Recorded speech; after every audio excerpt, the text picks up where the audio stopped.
नमस्कार सभी को।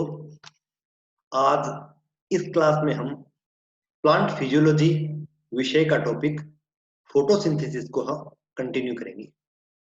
इस टॉपिक को पढ़ते हुए हमने पादपों के अंदर फोटोसिंथेसिस की प्रक्रिया का संपूर्ण अध्ययन किया है और कुछ पादपों में फोटोसिंथेसिस के अल्टरनेट पाथवे C4 साइकिल का भी हमने अध्ययन किया है। आज हम पढ़ेंगे CAM पाथवे। यह भी क्रासुलेसी फैमिली के पादपों में पाए जाने वाला फोटोसिंथेसिस का एक ऑल्टरनेट पाथवे है, जिसका पूरा नाम है क्रासुलेसिन एसिड मेटाबॉलिज्म पाथवे। पादपों में पाए जाने वाले सामान्य पाथवे के अलावा ये एक विशिष्ट प्रकार का पाथवे है जो क्रासुलेसी फैमिली के पादपों में पाया जाता है। तो आज की क्लास में हम इस पाथवे का कंप्लीट अध्ययन करेंगे, विस्तृत इसकी चर्चा करेंगे।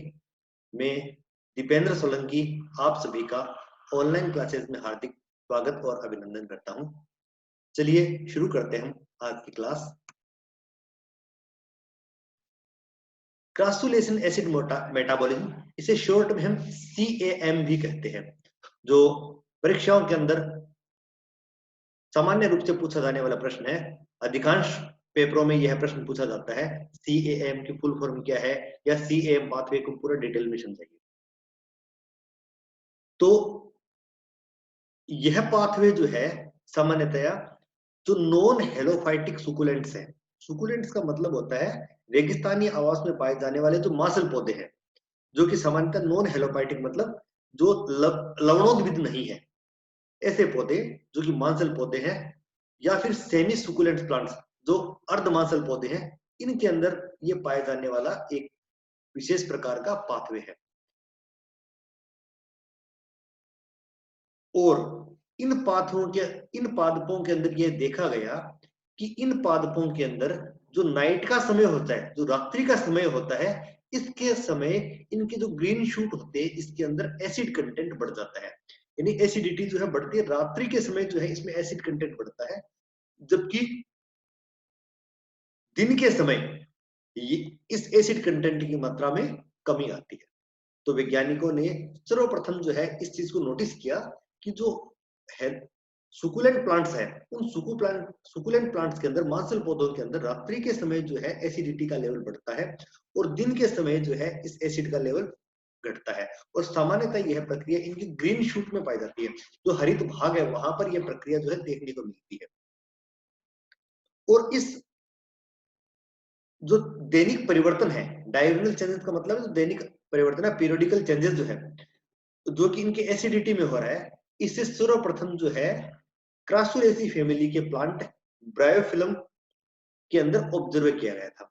तो क्रासुलेसी फैमिली का प्लांट है ब्रायोफिलम, उसके अंदर सबसे पहले इसे ऑब्जर्व किया गया था और यहां पर इसके मेटाबॉलिज्म का अध्ययन किया गया और यहीं से यह टर्म आया है क्रासुलेशन एसिड मेटाबॉलिज्म। यानी क्रासुलेसी फैमिली के प्लांट्स में जो है, एसिड जो बनता है रात्रि के समय अधिक बनता है, दिन के समय इसकी मात्रा कम हो जाती है। तो इसका जो मेटाबॉलिज्म है पूरा पूरा यहीं से टर्म निकल गया है, इसे हम कहते हैं क्रासुलेशन एसिड मेटाबॉलिज्म या कैम। यह केवल और केवल इनके हरे भागों में पाया जाता है। और हरे भागों से तात्पर्य क्या है कि ऐसे भाग जो कि फोटोसिंथेसिस की प्रक्रिया से जुड़े हुए होते हैं, उन्हीं भागों के अंदर यह देखने को मिलता है। और बाद में पता लगा अध्ययन करने पर कि यह क्रासुलेसी फैमिली के अलावा भी बहुत सारे अन्य फैमिली पादपों में भी पाया जाता है। सामान्यतया ब्रायोफिलम जो है, कलेंचो है, सिडम है, लीनिया है, क्रेजुला है आदि जो पादप है, इसके अलावा जो ओपनसिया हम नाथुनी देखते हैं इनके अंदर, इनकी जो हरे रंग के जो पार्ट है, इनकी पत्तियां जो है, इनमें विशेष रूप से देखने को मिलता है। इसमें हम आसानी से इसकी स्टडी कर सकते हैं। ब्रायोफिलम, कलेंचो, सिडम, लीनिया और ओपनसिया, ये सामान्य रूप से हमारे यहाँ पर पाए जाने वाले मांसल या अर्ध मांसल पौधे होते हैं। यहाँ पर इनमें यह सेम CAM साइकिल जो है सामान्य रूप से देखने को मिलता है। ये जो प्लांट है जिनमें ट्रांसलोशन एसिड मेटाबॉलिज्म पाया जाता है या पाथवे पाया जाता है, इन पादपों को हम CAM प्लांट्स कहते हैं या कैम प्लांट्स कहते हैं। और इन प्लांट्स की खास बात क्या होती है, इन पादपों में रंध्र जो है ये रात्रि के समय खुलते हैं और दिन के अधिकांश समय ये बंद रहते हैं।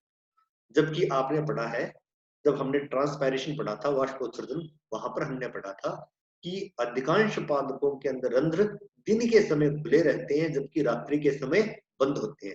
लेकिन ये जो CM प्लांट्स है, इनके अंदर कंप्लीटली अपोजिट पोजीशन पाई जाती है कि इनके रंध्र रात्रि के समय खुलते हैं और दिन के समय बंद होते हैं, क्योंकि ये पौधे जिस आवास में उगते हैं वहां पर पानी की अत्यधिक कमी पाई जाती है। और इस पानी की चूंकि बहुत अधिक कमी है, इसलिए पानी की जो कमी है इसे पूरा करने के लिए ये दिन के समय ट्रांसपायरेशन को कम से कम करना चाहते हैं। तो वाष्पोत्सर्जन की दर को कम करने के लिए इनके रंध्र दिन के समय बंद रहते हैं और रात्रि के समय इनमें खुलते हैं। तो ये बहुत ही बड़ा अनुकूलन है। चूंकि दिन के समय रंध्र बंद रहते हैं, इसलिए कार्बन डाइऑक्साइड और ऑक्सीजन, इन गैसों का एक्सचेंज जो है दिन के समय प्राय संभव नहीं हो पाता है।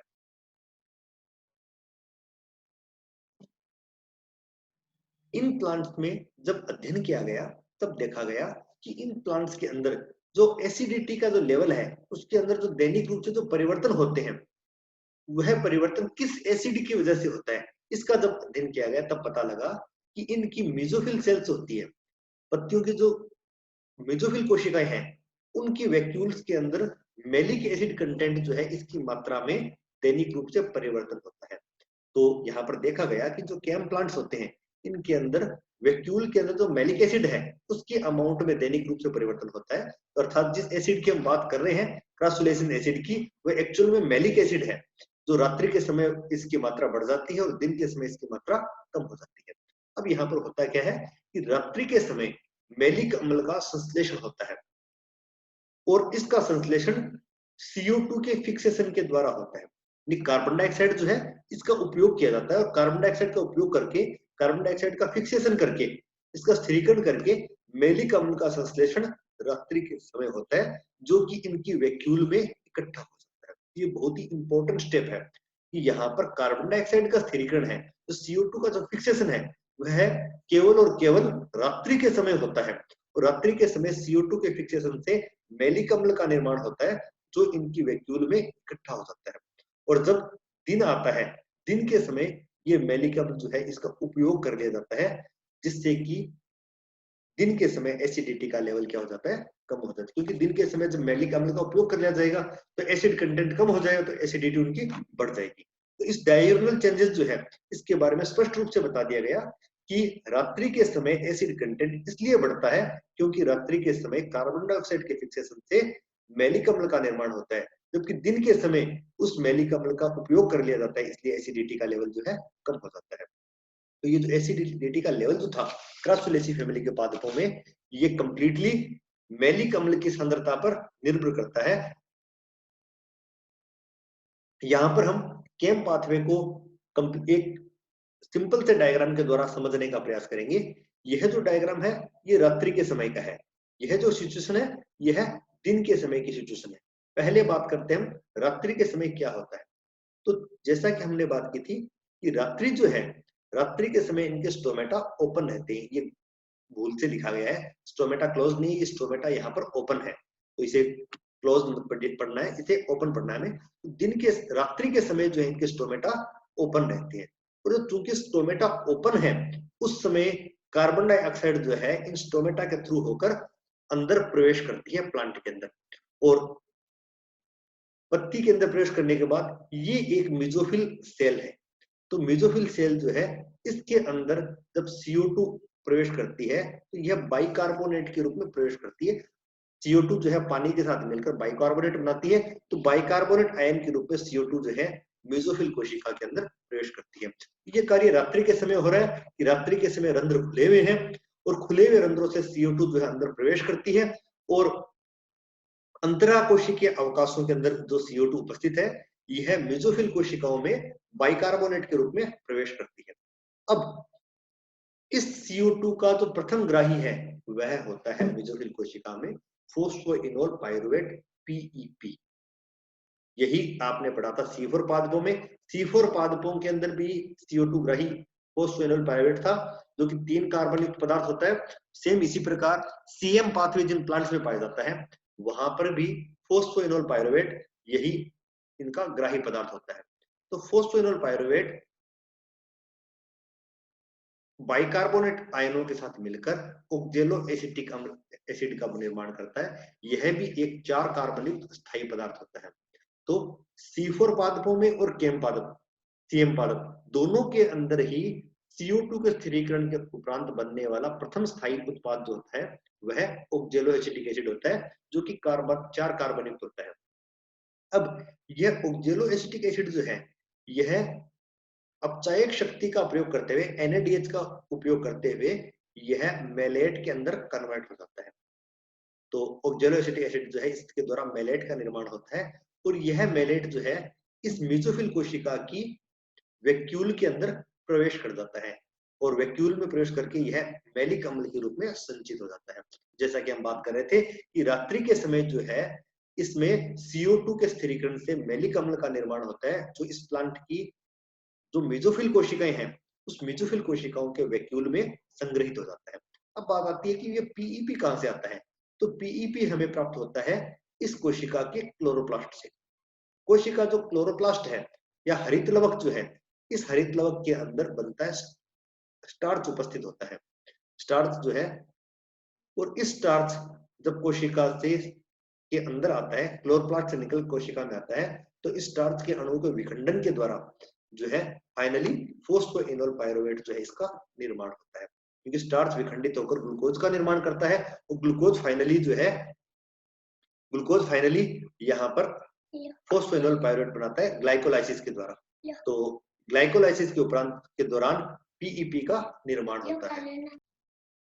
अब बात करते हैं हम कि इन पादपों में दिन के समय क्या प्रक्रिया होती है।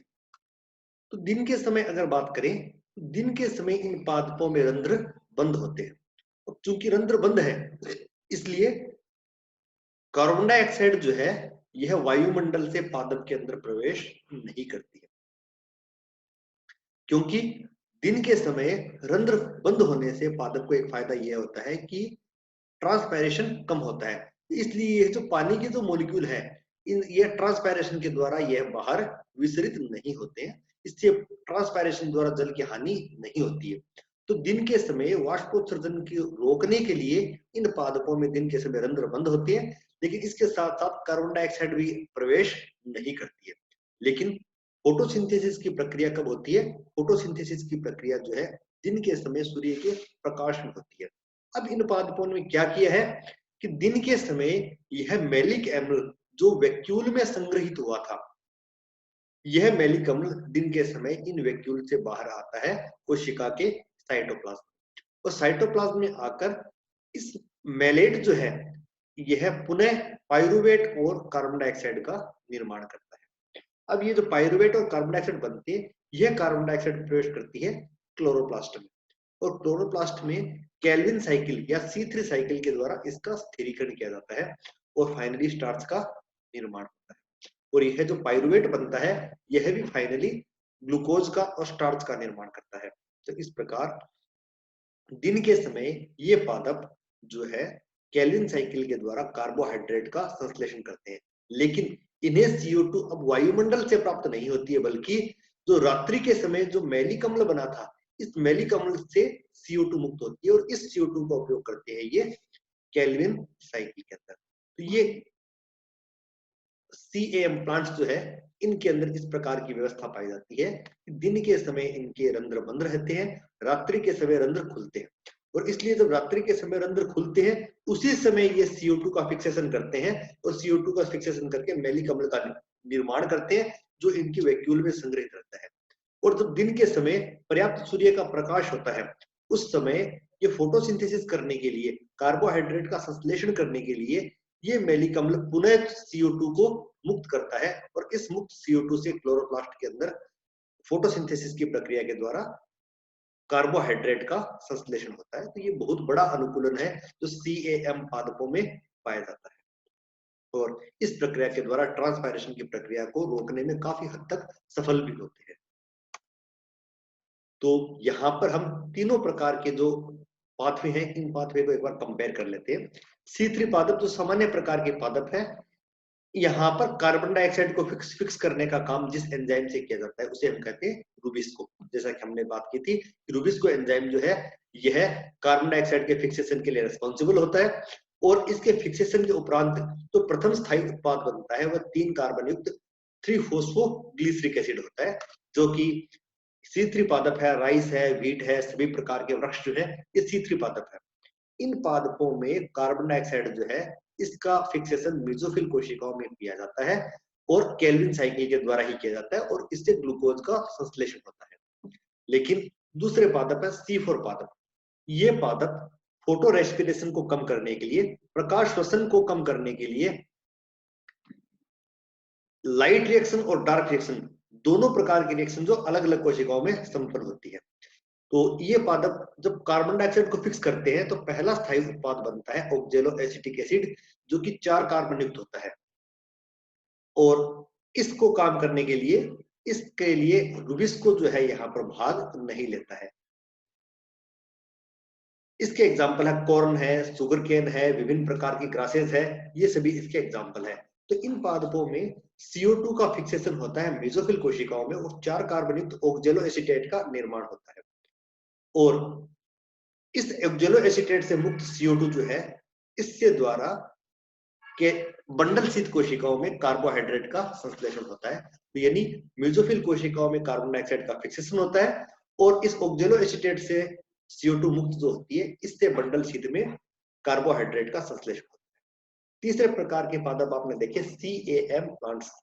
ये पादप ट्रांसपायरेशन के द्वारा जल की हानि को रोकने के लिए रात्रि के समय कार्बन डाइऑक्साइड को फिक्स करते हैं और ऑक्जेलो एसिटेट का निर्माण करते हैं, और अगले दिन ये CO2 को फिक्सेशन करके केल्विन साइकिल के द्वारा ग्लूकोज का निर्माण करते हैं। तो विभिन्न प्रकार के कैक्टस है, पाइनएप्पल, उसमें इस प्रकार की कंडीशन पाई जाती है। तो रात्रि के समय इनमें जो CO2 है इससे ऑर्गेनिक अम्ल, मैलिक एसिड आदि का संश्लेषण होता है, जो कि वैक्यूल में संग्रहित होती है, और इससे मुक्त CO2 दिन के समय जो है कार्बोहाइड्रेट संश्लेषण में उपयोग में ली जाती है। तो यहाँ पर एक छोटे से डायग्राम के द्वारा हमने तीनों प्रकार के प्लांट्स को कंपेयर किया है, C3, C4 और CAM प्लांट्स। लेकिन तीनों में एक चीज कॉमन है कि फाइनली कार्बोहाइड्रेट का निर्माण जो है यह केल्विन साइकिल के द्वारा ही होता है, जिसे हम C3 साइकिल भी कहते हैं। यानी कार्बोहाइड्रेट का संश्लेषण सदैव केल्विन साइकिल के द्वारा ही होता है, लेकिन C4 और CM प्लांट्स में कार्बन डाइऑक्साइड का फिक्सेशन इससे पूर्व ही हो जाता है। तो C4 पादपों में ऑक्जेलो एसिटेट के रूप में मेसोफिल के अंदर, और कैम प्लांट्स में वैक्यूल के अंदर ऑर्गेनिक एसिड के रूप में ये संग्रहित होते हैं। अब बात करते हैं हम CAM प्लांट जो है इसका इकोलॉजिकल इंपॉर्टेंस क्या है, इसका इकोलॉजिकल इंपॉर्टेंस या सिग्निफिकेंस जो है इसका क्या है, पारिस्थितिक महत्व क्या है। जैसा कि हम पहले बात कर रहे थे, CM प्लांट्स जो है ऐसे हैबिटाट में होते हैं जो कि ड्राई हैबिटाट होते हैं, डेजर्ट हैबिटाट होते हैं, जहाँ की पानी की बहुत अधिक कमी होती है। तो पानी की कमी है और इस कंडीशन में इन्हें वाष्पोत्सर्जन की को रोकना होता है ताकि वाष्पोत्सर्जन से जल की हानि नहीं हो। तो जब इनके अंदर रात्रि के समय खुलते हैं तो रात्रि के समय ये CO2 को ग्रहण करते हैं, और रात्रि के समय चूंकि टेम्परेचर कम होता है, सूर्य का प्रकाश नहीं होता है, तो ट्रांसपायरेशन जो है ये मिनिमम होता है। ये सबसे बड़ा इंपॉर्टेंट पॉइंट है कि रात्रि के समय रंध्र खुलते हैं, रात्रि के समय ट्रांसपायरेशन की रेट जो बिल्कुल मिनिमम होती है क्योंकि टेम्परेचर कम होता है, सूर्य का प्रकाश उपस्थित नहीं होता है, और रात्रि के समय ये CO2 को ग्रहण करके उसे जो स्थिरीकरण कर लेते हैं, जबकि दिन के समय इनके रंध्र जो है ये कंप्लीटली बंद रहते हैं, जिससे ट्रांसपायरेशन की प्रक्रिया बिल्कुल ही नहीं होती है। लेकिन दिन के समय जो CO2 को मैलेट जो है CO2 को रिलीज करता है और इसी से कार्बोहाइड्रेट का संश्लेषण होता है। तो ये बहुत ही बड़ा पारिस्थितिक अनुकूलन है जो CAM प्लांट्स में पाया जाता है। यहाँ पर हमारा CAM पाथवे कंप्लीट होता है। सभी स्टूडेंट्स का बहुत बहुत धन्यवाद। Thank you very much.